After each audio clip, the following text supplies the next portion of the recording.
Hello students, welcome to another session of this chapter that is life process. और उसमें हम लोग बात कर रहे थे सर्कुलेटरी सिस्टम के बारे में डिस्कस कर रहे थे। और इसमें ये हम लोग देखा था कि सर्कुलेटरी सिस्टम को जो यानी जो ब्लड है उसको पंप करने के लिए ऑर्गन है, उस ऑर्गन को हम लोग क्या बोलते हैं? हार्ट बोलते हैं। और उस हार्ट के बारे में हम लोग बात कर रहे थे, जिसमें हम लोगों ने बात किया था कि उसका लोकेशन कहाँ पर है, फिर उसमें कितने चैम्बर्स होते हैं। उसमें हम लोगों ने देखा कि 4 चैम्बर हार्ट होता है, 2 ऑरिकल्स और 2 वेंट्रिकल्स प्रेजेंट रहते हैं। फिर ब्लड वेसल्स की बात किए थे, यानी जो हमारा ब्लड आर्टरीज ऑरिकल्स में लेकर आ रहा है उसको हम लोग बोलते हैं एंटीरियर वेना केवा। ठीक उसी तरीके से पोस्टीरियर वेना केवा भी होता है, जो कि लोअर रीजन, हमारे जो हार्ट है उसके लोअर रीजन से ब्लड को कैरी करते हुए राइट ऑरिकल्स में लाता है। फिर वहीं पर हम लोगों ने बात क्या बोला था कि कुछ ब्लड वेसल्स ऐसे होते हैं जो हार्ट को छोड़कर बाहर निकलते हैं। जैसे हम लोग बात किए थे पल्मोनरी आर्टरी की। और पल्मोनरी आर्टरी में क्या होता है कि ये हमारे राइट वेंट्रिकल से डीऑक्सीजनेटेड ब्लड को कैरी करते हुए लंग्स तक ले जाता है, जिसको हम लोग बोलते हैं डी ऑक्सीजनेशन के लिए ले जाता है, उसको हम लोग बोलते हैं पल्मोनरी आर्टरी, जो कि एक एक्सेप्शनल केस में हम लोग पढ़ते हैं। ठीक उसी तरीके से हार्ट से जो बाहर निकलने वाला जो वेसल्स है वो दूसरा है क्या? आयोटा। और आयोटा काम क्या करता है, कहाँ से निकलता है? तो हम लोग बोले थे कि लेफ्ट वेंट्रिकल से निकलता है, और ये पूरे बॉडी को हम लोग को ऑक्सीजनेटेड ब्लड कैरी करने के लिए रिस्पॉन्सिबल रहता है। उसके बाद हम लोगों ने बात किया था कोरोनरी आर्टरीज। और इसमें हम लोगों ने ये बोला था कि कुछ ऐसे आर्टरीज भी हैं जो कि कोरोनरी मतलब हार्ट को सप्लाई करते हैं। तो स्पेशली हार्ट को सप्लाई करने वाला जो ब्लड वेसल्स होता है उसको हम लोग कोरोनरी आर्टरी बोलते हैं। और अगर उसमें कोई ब्लॉकेज होता है तो जिसको हम लोग बोले थे कि हार्ट अटैक का प्रॉब्लम हो सकता है। चलिए, अब इतना हम लोग तो बात कर लिए थे in the last class. Today we will going to discuss the valve present in the heart. तो हम लोग आज बात करेंगे वाल्व के बारे में कि वाल्व कौन कौन सा प्रेजेंट रहता है, वाल्व प्रेजेंट इन हार्ट। अब देखिए, हार्ट में वाल्व का प्रेजेंट होना अति आवश्यक है। क्यों? तो हम लोग यहाँ पर देख लीजिए कि लेट सपोज ये हमारा हार्ट है, 4 चैम्बर्ड हार्ट है। तो हम लोग क्या बोले थे कि जो हम लोग का राइट हैंड साइड है उसके अगेंस्ट में लेफ्ट वाला पार्ट आएगा, यानी left auricle and left ventricle हो गया। और जो हमारा लेफ्ट हाथ है उसके अगेंस्ट में, उसके सामने वाले में राइट चैम्बर्स आएंगे। तो ये राइट ऑरिकल्स हो गया और ये राइट वेंट्रिकल्स हो गया। तो अब देखिए, अगर आर यानी ऑरिकल्स के पास क्या आ रहा है? डीऑक्सीजनेटेड ब्लड आ रहा है, डीऑक्सीजनेटेड ब्लड लेकर कैरी करते हुए आ रहा है। तो अब अगर ये चैम्बर पूरी तरीके से भर जाएगा तो ये ब्लड कहीं ना कहीं तो पंप करेगा। तो लेट सपोज ये पंप करता है किसमें? राइट वेंट्रिकल्स में पंप कर दिया, राइट वेंट्रिकल्स में पंप कर दिया। ठीक है, ये यहाँ पर आ गया। लेकिन अब यहाँ राइट वेंट्रिकल से फिर से ये डीऑक्सीजनेटेड ब्लड के लिए कैरी करने के लिए हम लोग बात किए थे क्या? Pulmonary artery. और पल्मोनरी आर्टरी डीऑक्सीजनेटेड ब्लड को ले जाएगा। लेकिन जब ये कॉन्ट्रैक्ट करेगा, कौन? जब वेंट्रिकल्स कॉन्ट्रैक्ट करेगा तो क्या होगा कि ये भी वाल्व तो जो खुला है फिर से ये अगर खुलेगा तो क्या होगा? राइट ऑरिकल्स में चला जाएगा। तो मोर और लेस ब्लड तो आगे जा ही नहीं पाएगा। इसीलिए इस वेंट्रिकल से बैक फ्लो को रोकने के लिए हम लोग क्या देखते हैं? वाल्व का प्रेजेंट देखते हैं। तो हम लोग क्या देख रहे हैं कि इस पूरे हार्ट में हम लोग को 4 वेसल्स यहाँ पर से निकल रहे हैं, मेजर मेजर। और उन्हीं सब के बीच में हम लोग को वेसल्स वाल्व प्रेजेंट देखने को मिलेगा। तो चलिए, हम लोग सबसे पहला जो वाल्व की बात करेंगे उसको हम लोग बोलते हैं ट्राइकस्पिड वाल्व बोलते हैं, ट्राइकस्पिड वाल्व। अब ये कहाँ पर प्रेजेंट रहेगा? Tricuspid valve. तो ट्राइकस्पिड वाल्व अगर याद ना रहे तो हम लोग इसको कहाँ प्रेजेंट है उसके हिसाब से भी हम लोग बात करेंगे। तो this is present between the right auricles and right ventricles. तो हम लोग लिख सकते हैं कि this is also called right atrio, right atrio ventricular valve, ventricular valve. अब तो समझ में आ गया कहाँ पर प्रेजेंट है? राइट ऑरिकल्स और वेंट्रिकल्स के बीच में जो वाल्व प्रेजेंट रहता है उसको हम लोग ट्राइकस्पिड वाल्व बोलते हैं। मतलब this valve is called the tricuspid valve. अब यहाँ पर ट्राई क्यों बोला गया है? तो ट्राई का मतलब हम लोग जानते हैं, ट्राई का मतलब जानते हैं क्या? 3 होता है, 3 होता है, तो 3। ठीक है, यहाँ कप्सिड कस्पिड लिखा हुआ है, तो this is cup shape structure, cup shape structure. और इसीलिए इसमें हम लोग को 3 कप शेप स्ट्रक्चर देखने को मिलता है, इसीलिए हम लोग इसको बोलते हैं ट्राइकस्पिड वाल्व बोलते हैं। अच्छा, अब देखिए, लेट सपोज ये हमारा राइट ऑरिकल्स और राइट वेंट्रिकल्स के बीच का सेप्टम है। ये हमारा सेप्टम हो गया, right auricles and right ventricles septum हो गया, यानी मेम्ब्रेन हो गया। अब देखिए यहाँ पर अगर कोई इस तरीके से वाल्व प्रेजेंट है, इस तरीके से वाल्व प्रेजेंट है, तो ये तो इधर ऑरिकल वाला पार्ट हो गया और इधर हमारा वेंट्रिकल वाला पार्ट हो गया। अब देखिए यहाँ पर से ये ब्लड, लेट सपोज हम लोग क्या बोल रहे हैं, डीऑक्सीजनेटेड ब्लड, ये वाला कलर ले लेते हैं, ये ब्लड इंटर कर गया, इधर अंदर आ गया, वेंट्रिकल की तरफ आ गया। अब लेकिन अगर इस वाल्व को अगर हम लोग इसको कंट्रोल नहीं करेंगे या इसको अपने पोजीशन पर नहीं रखेंगे, तो क्या होगा? इसका अल्टीमेट ये होगा कि फिर से ये वाल्व अगर इधर से प्रेशर बढ़ेगा तो क्या होगा? ऑरिकल्स की तरफ खुल जाएगा। तो जब खुल जाएगा तब तो फिर कोई वाल्व का मतलब ही नहीं बच गया। तो मतलब इस वाल्व को अपने पोजीशन पर होल्ड करने के लिए यहाँ पर कुछ मसल्स फाइबर जुड़े हुए रहते हैं, जिसको अपने पोजीशन पर होल्ड करके रखा रहता है। और इस कॉर्ड को, इस मसल्स को हम लोग बोलते हैं कॉर्डी टेंडिनी बोलते हैं। तो अब देखिए यहाँ पर हमारा हार्ट की बात कर रहे हैं, तो राइट वेंट्रिकल्स में ये जो मसल्स, इस तरीके से हमारा जो मसल्स, इसके पास मोटा जो बॉल है, तो यहाँ पर से ये इस तरीके से क्या रहेगा? कॉर्डी टेंडिनी प्रेजेंट रहेगा, जो कि बॉल को अपने पोजीशन पर होल्ड करके रखा हुआ रहे। तो हम लोग इसमें लिख सकते हैं कि this valve held at position by Cordy tendini,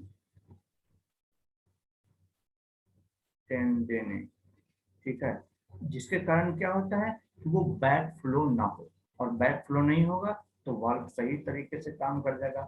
तो वाल्व का मतलब क्या होता है? वाल्व का मतलब ही होता है वन वे फ्लो। इसका मतलब ही होता है, वाल्व का मतलब ही होता है मीन्स वन वे फ्लो, एक ही डायरेक्शन में फ्लो करने के लिए प्रेरित करता है, उसको फोर्स करता है, अगेंस्ट में नहीं जाने के लिए। तो उसी तो वाल्व का काम है। तो यहाँ पर हम लोग राइट ऑरिकल्स और राइट वेंट्रिकल्स के बीच में हम लोग क्या देखे?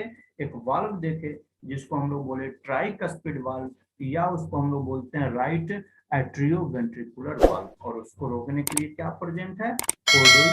कॉर्डी टेंडिनी प्रेजेंट रहता है। ठीक है, अब ठीक उसी तरीके से लेफ्ट ऑरिकल्स और लेफ्ट वेंट्रिकल्स के बीच में, क्योंकि लेफ्ट ऑरिकल से लेफ्ट वेंट्रिकल की तरफ भी ब्लड जाएगा, तो फिर से वेंट्रिकल जब कॉन्ट्रैक्ट करेगा तो वो ऑरिकल्स में ना चला जाए, तो इसीलिए इसके बीच में भी एक वाल्व प्रेजेंट रहता है, यहाँ भी एक वाल्व प्रेजेंट रहता है, और इस वाल्व को हम लोग बोलते हैं बाइकस्पिड वाल्व बोलते हैं, बाइकस्पिड वाल्व बोलते हैं। ठीक है, तो दूसरा हम लोग को कौन सा वाल्व हो गया? दूसरा हो गया बाइकस्पिड वाल्व, बाइकस्पिड वाल्व। ठीक है, अब बाई मतलब क्या हो गया? 2, और कस्पिड मतलब हो गया कप के समान। तो इसमें 2 कप के समान जैसे स्ट्रक्चर प्रेजेंट रहेंगे। और ये कहाँ पर प्रेजेंट है? तो नहीं समझ में आ रहा है बाइकस्पिड वाल्व, तो ये याद रखिए कि this is also called left side में प्रेजेंट है, इसीलिए इसको हम लोग बोलते हैं लेफ्ट एट्रियो वेंट्रिकुलर वाल्व बोलते हैं, लेफ्ट एट्रियो वेंट्रिकुलर वाल्व बोलते हैं। ठीक है, ठीक है, तो यहाँ पर भी इस वाल्व को भी होल्ड करने के लिए कॉर्डी टेंडिनी प्रेजेंट रहेगा। ठीक है, तो ये तो हम लोग बात कर लिए, 2 वाल्व की बात कर लिए। तीसरा वाल्व कहाँ पर प्रेजेंट रहेगा? तो याद करिए हम लोग क्या देखते हैं कि पल्मोनरी आर्टरीज, पल्मोनरी वेन्स, ये सब में हम लोग को ब्लड जाता है, तो वहां पर भी एक वाल्व प्रेजेंट रहेगा और उसको हम लोग बोलते हैं सेमी लूनर वाल्व। क्योंकि ये पल्मोनरी सेक्शन में प्रेजेंट रहता है, पल्मोनरी आर्टरीज या पल्मोनरी वेन में प्रेजेंट रहता है, तो इसीलिए हम लोग इसको बोलते हैं क्या चीज, पल्मोनरी सेमी लूनर वाल्व बोलते हैं। तो थर्ड कौन सा हो गया, पल्मोनरी सेमी लूनर वाल्व। अब देखिए यहाँ पर तो हम लोग पहले बात कर लिए क्या चीज, पल्मोनरी। अब पल्मोनरी हम लोग कहाँ पर देखे थे, तो राइट वेंट्रिकल से पल्मोनरी आर्टरी एग्जिट करता है। जैसे ये हमारा हार्ट हुआ और ये right auricles, right ventricles, left auricles, left ventricles. तो राइट वेंट्रिकल से हम लोग क्या देखे थे, pulmonary artery, pulmonary artery blood को कैरी करेगा और लेकर कहाँ जाएगा, लंग्स तक लेकर आएगा, दिस इज लंग्स। तो यहाँ पर अब चूंकि ये जो राइट वेंट्रिकल से ब्लड बाहर निकल रहा है, तो यहाँ पर एक वाल्व प्रेजेंट रहता है, ठीक है, और इस वाल्व को हम लोग नाम दिए हैं semi lunar valve, semi lunar valve. तो सेमी का मतलब क्या हुआ, सेमी का मतलब होता है हाफ, और लूनर का मतलब क्या होता है, लूनर का मतलब होता है मून। तो ये हाफ मून की तरह दिखता है, हाफ मून मतलब जैसे ये पूरा गोल मून है, इसको अगर कट कर दिया जाए इस तरीके से तो हम लोग को ये वाला पोर्शन दिखेगा, ठीक है, हाफ चांद के जैसा दिखेगा, इसीलिए इसको हम लोग बोलते हैं पल्मोनरी सेमिलूनर वाल्व। तो हम लोग यहाँ पर बोल सकते हैं कि this valve is located located in located at opening of right ventricle, right ventricles into the pulmonary artery, pulmonary artery, ठीक है। अब अगर इसकी संख्या देखा जाए तो 3 की संख्या में प्रेजेंट रहता है, कहाँ कहाँ पर, तो देखिए एक राइट ऑरिकल्स में, राइट वेंट्रिकल से निकल रहा है, फिर हम लोग ये सेमिलूनर वाल्व राइट लेफ्ट ऑरिकल्स में उधर से पल्मोनरी वेन्स आ रहा है, वहां भी प्रेजेंट रहेगा, ठीक है। तो चलिए हम लोग 3 तरीके का अभी वाल्व की बात कर रहे हैं, और हम लोग बोले थे क्या 4 टाइप का वाल्व प्रेजेंट रहता है। तो अब फोर्थ पार्ट का कौन सा हो गया वाल्व, तो अब देखिए right left ventricle, left ventricle से हम लोग को ब्लड यहाँ से बाहर एग्जिट होता है थ्रू आयोटा, और ये पूरे बॉडी के लिए ब्लड लेकर जाता है, ऑक्सीजनेटेड ब्लड को।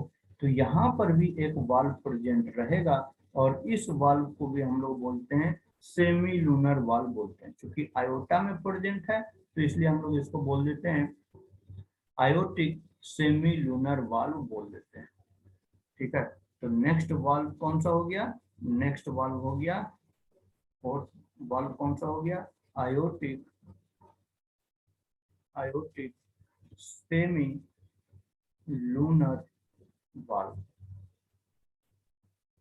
ठीक है। तो ये कहाँ पर प्रेजेंट है, this is located at the point, at the point of origin of aorta from left ventricles, ठीक है। तो इस तरीके से हम लोग क्या देख लिए, 4 टाइप का वाल्व प्रेजेंट रहता है। एक बार हम पूरे तरीके से डायग्राम में आपको डिनोट कर देते हैं। जैसे ये हमारा हार्ट है, 4 चैम्बर्ड हार्ट है, 4 चैम्बर्ड हो गया।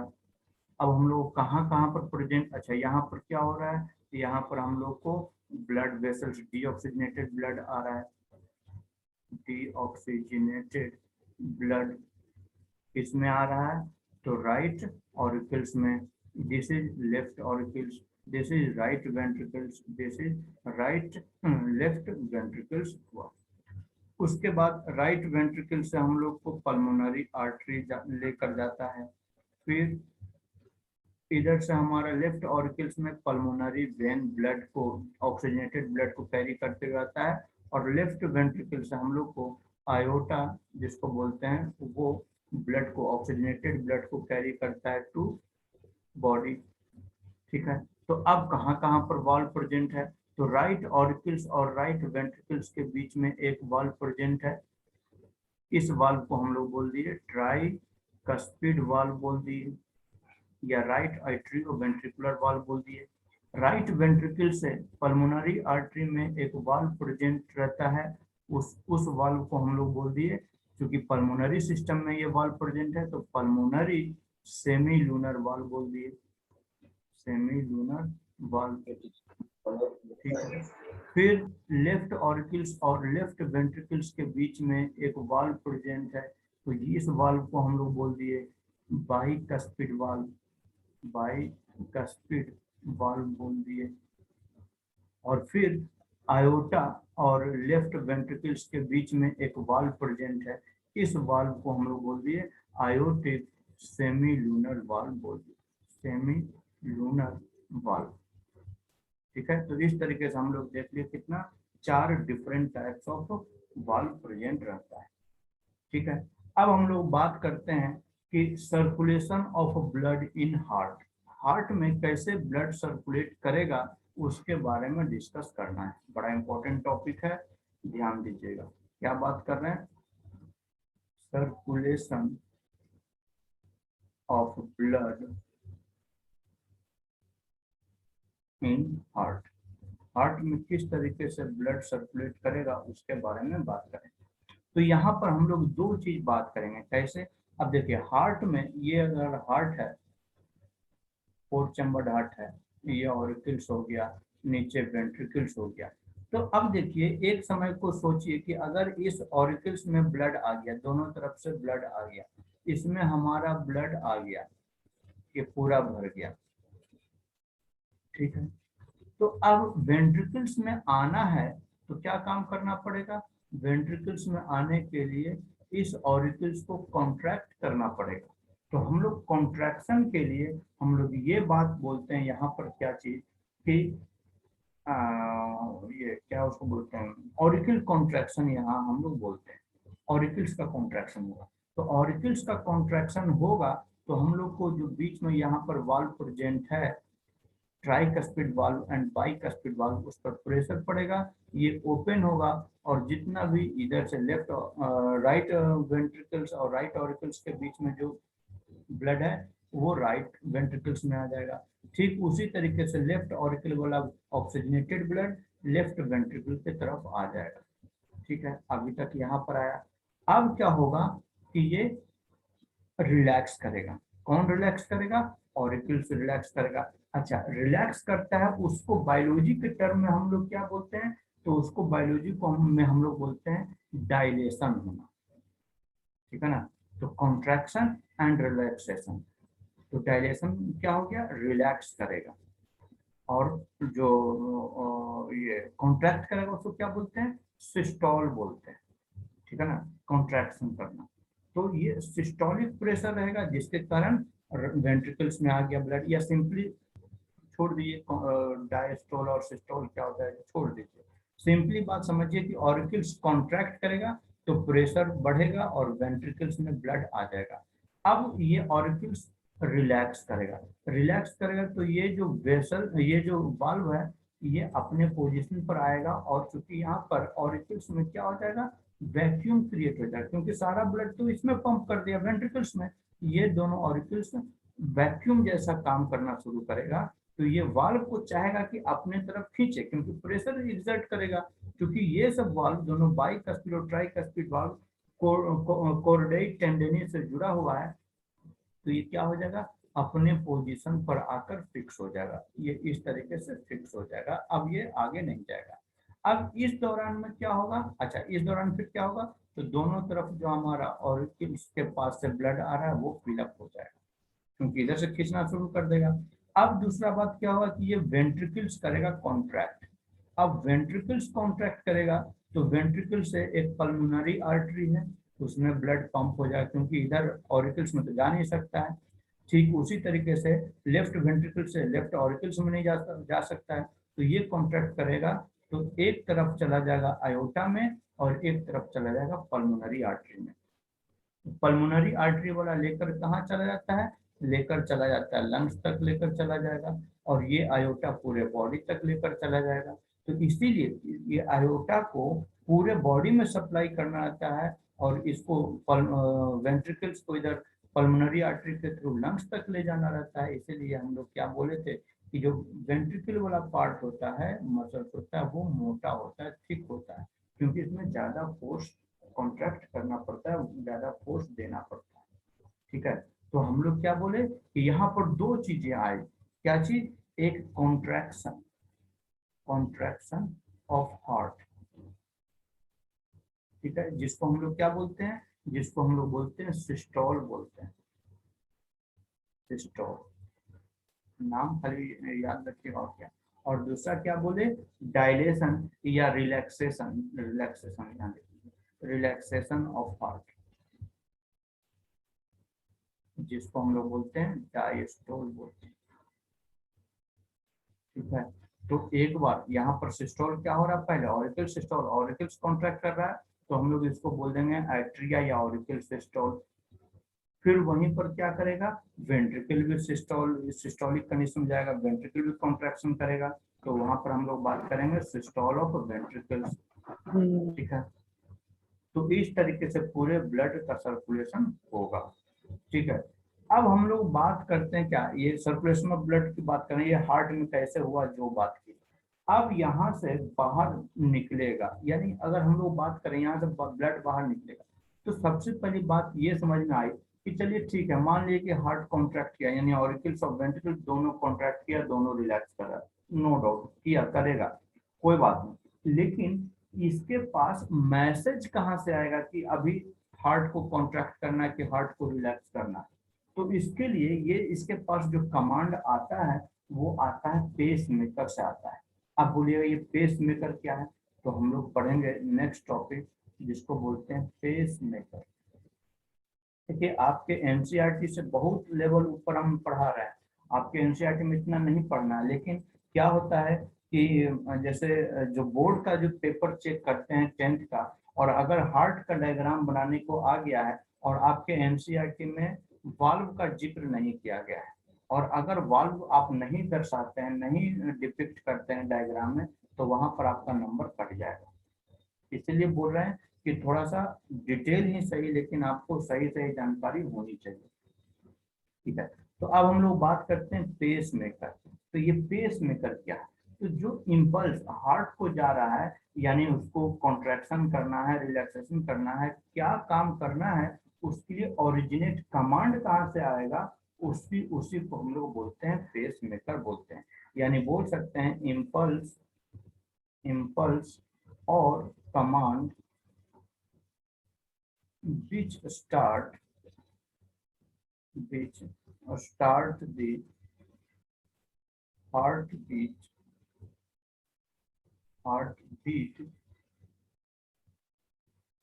rises in pacemaker। ठीक है, इस पेस मेकर हम लोग जनरल भाषा में पेस मेकर बोलती है। ठीक है, लेकिन इसको बायोलॉजी के टर्म में, यानी हार्ट में कहाँ पर प्रेजेंट है, उसके लिए हम लोग एक टर्म यूज करते हैं, that is called the cyano atrial node, या इसको हम लोग शॉर्ट में बोलते हैं SAN। ठीक है, साइनो एट्रियल नोड। अब बोलिएगा ये प्रेजेंट कहाँ पर है, तो this cyano atrial node is located in right atria या राइट ऑरिकल्स में प्रेजेंट रहता है। ठीक है, तो यहाँ पर से ये इम्पल्स दिया, किसको दिया, तो सबसे पहले जैसे ये हम लोग क्या बात कर रहे हैं, ये अगर हार्ट है तो हम लोग कहाँ बात किए, राइट एट्रिया में प्रेजेंट है, यहाँ पर प्रेजेंट है। ठीक है, तो ये तो हो गया दोनों तरफ ऑरिकल्स, ये हो जाएगा वेंट्रिकल्स। तो यहाँ पर से ये वेव जनरेट करेगा, इम्पल्स जनरेट करेगा, क्या चीज, कॉन्ट्रैक्शन के लिए। तो सबसे पहले ऑरिकल्स है, तो ऑरिकल्स में दोनों तरफ जाएगा और इसको कॉन्ट्रैक्शन करवाएगा। फिर थोड़ी देर बाद क्या होगा, ये पहुंचेगा, ये जंक्शन पॉइंट पर पहुंचेगा, और जंक्शन पॉइंट पर पहुंचेगा उसके बाद वेंट्रिकल के पास क्या जाएगा, वेंट्रिकल के पास फिर जाएगा इम्पल्स। तो यहाँ पर जब जब तक आता है, कहाँ पर, तो एट्रियो वेंट्रिकुलर जंक्शन पर आता है, तो इस पॉइंट को हम लोग बोलते हैं एवी नोड बोलते हैं, एवीएन, या इसको हम लोग बोलते हैं क्या चीज, एट्रियो वेंट्रिकुलर, वेंट्रिकुलर नोड बोलते हैं। ठीक है, तो अब देखिए इस एसए नोड से, इसको हम लोग बोल दिए एसए नोड या एसएन, तो एसए नोड से एवीएन, एवी नोड तक आने में कुछ गैप लगेगा, क्योंकि यहाँ से यहाँ तक ट्रेवल करना है, और यहाँ से यहाँ तक ट्रेवल करना है, तो इसको लेट सपोज हो सके 0.009 सेकेंड ही लगे, लेकिन सेकेंड टाइम तो डिले होगा। तो इस बीच में क्या होगा, हार्ट कॉन्ट्रैक्ट, ये ऑरिकल्स कॉन्ट्रैक्ट कर गया, अभी आ गया हमारे पास कहाँ, एवी नोड के पास आ गया है। इस एवी नोड के पास से अब यहाँ से एक मसल्स फाइबर का बंडल निकलेगा, और उसको हम लोग बोलते हैं बंडल ऑफ हिस। तो यहाँ से एक बंडल, इस तरीके से बंडल एक बाहर की तरफ ओरिजिनेट करेगा, बाहर की तरफ निकलेगा एवी नोड से, जिसको हम लोग बोलेंगे bundle of his, bundle of his. ठीक है, और इस बंडल से फिर दोनों तरफ, यानी राइट वेंट्रिकल और लेफ्ट वेंट्रिकल के तरफ एक फाइबर के जैसा निकलेगा, जिसको हम लोग बोल देंगे क्या चीज, उसको हम लोग बोल देंगे परकेंजी फाइबर बोल देंगे। ये जो बाहर की तरफ निकला है बंडल ऑफिस से, इसको हम लोग बोल देते हैं परकेंजी फाइबर बोल देते हैं, परकेंजी फाइबर। तो इस तरीके से ये ऐसे नोड से इम्पल्स जनरेट हुआ, कमांड जनरेट हुआ, उसके बाद एवी नोड पर आया, एवी नोड से बंडल ऑफ हिस में गया, और बंडल ऑफ हिस से फिर परकेंजी फाइबर के थ्रू पूरे हार्ट को यानी कंट्रोल कर पाता है। यानी ये परकेंजी फाइबर तो वेंट्रिकल्स को कॉन्ट्रैक्ट कर लिया, ये कंट्रोल कर लिया, और ऐसे नोड ऑरिकल्स को कॉन्ट्रैक्ट, ये कर लिया, कंट्रोल कर लिया। तो इस तरीके से हम लोग क्या बोले कि इस तरीके से पूरे पेस मेकर क्या बोल रहे हैं कि पूरे हार्ट को कंट्रोल कर लेता है। ठीक है, अब हम लोग बात करेंगे, इतना तो हो गया, अब हम लोग बात करेंगे कि जो दूसरा ब्लड वेसल्स था उसके बारे में डिस्कशन करेंगे। ठीक है, तो दूसरा ब्लड वेसल्स क्या था, हम लोग बात किए थे क्या चीज, आर्टरी के बारे में बात किए थे। तो आर्टरीज की बात करेंगे, यानी और ब्लड वेसल्स कौन कौन सा रहेगा, ब्लड वेसल्स, तो उसमें हम लोग बात कर रहे हैं क्या चीज, पहला आर्टरी, आर्टरी। अब ये आर्टरी का काम क्या है, हम लोग जानते हैं कि this will carry the oxygenated blood, oxygenated blood. ठीक है, ऑक्सीजनेटेड ब्लड को कैरी करेगा, कहाँ से ये ऑक्सीजनेटेड ब्लड लेकर आएगा, तो फ्रॉम हार्ट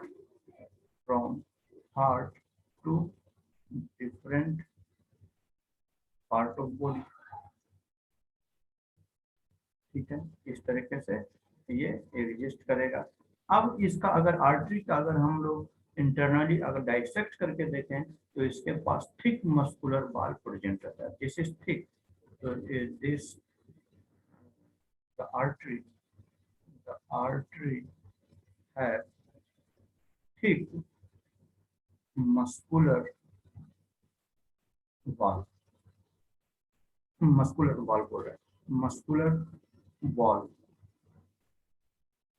ठीक है, अब ठीक है, तो इसके पास ल्यूमिन बहुत छोटा होता है, पतला होता है, तो इसका मतलब क्या हुआ, a narrow lumen is present. Lumen क्या हुआ समझा देते हैं। ठीक है, तो अब देखिए जैसे हम क्या बोल रहे हैं, ये आर्टरी है, इतना लेट सपोज इतना मोटा है, तो अब क्या होगा कि इसका क्या बोल रहे हैं कि ऑक्सीजनेटेड ब्लड कैरी करेगा, चलिए ठीक है, it has thick thick muscular wall, तो ये पूरा का पूरा इस तरीके से ये पूरा वॉल हो गया, ये पूरा का पूरा थिक रहेगा, थिक मस्कुलर वॉल। इसके पास ल्यूमिन, तो ये वाला जो पोर्शन है, दिस अंदर वाला जो पूरा डायमीटर बच गया, दिस इज कॉल्ड ल्यूमिन, तो इसके पास पतला सा ल्यूमिन है।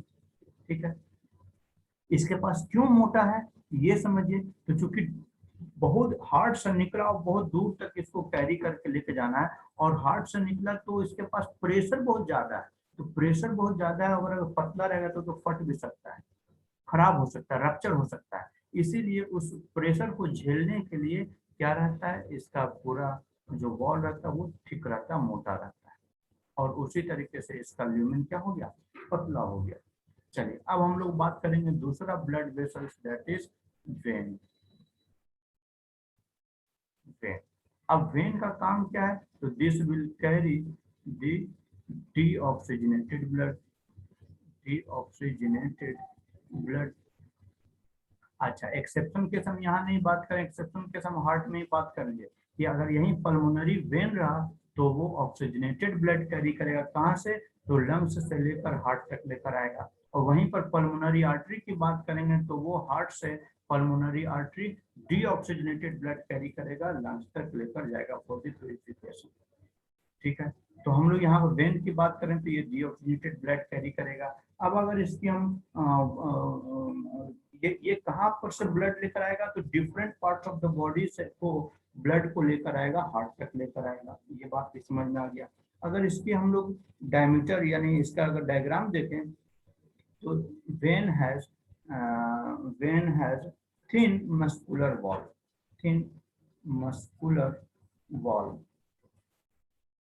ठीक है, थिन मस्कुलर वॉल है, इसका मतलब it has a wider lumen, wider lumen.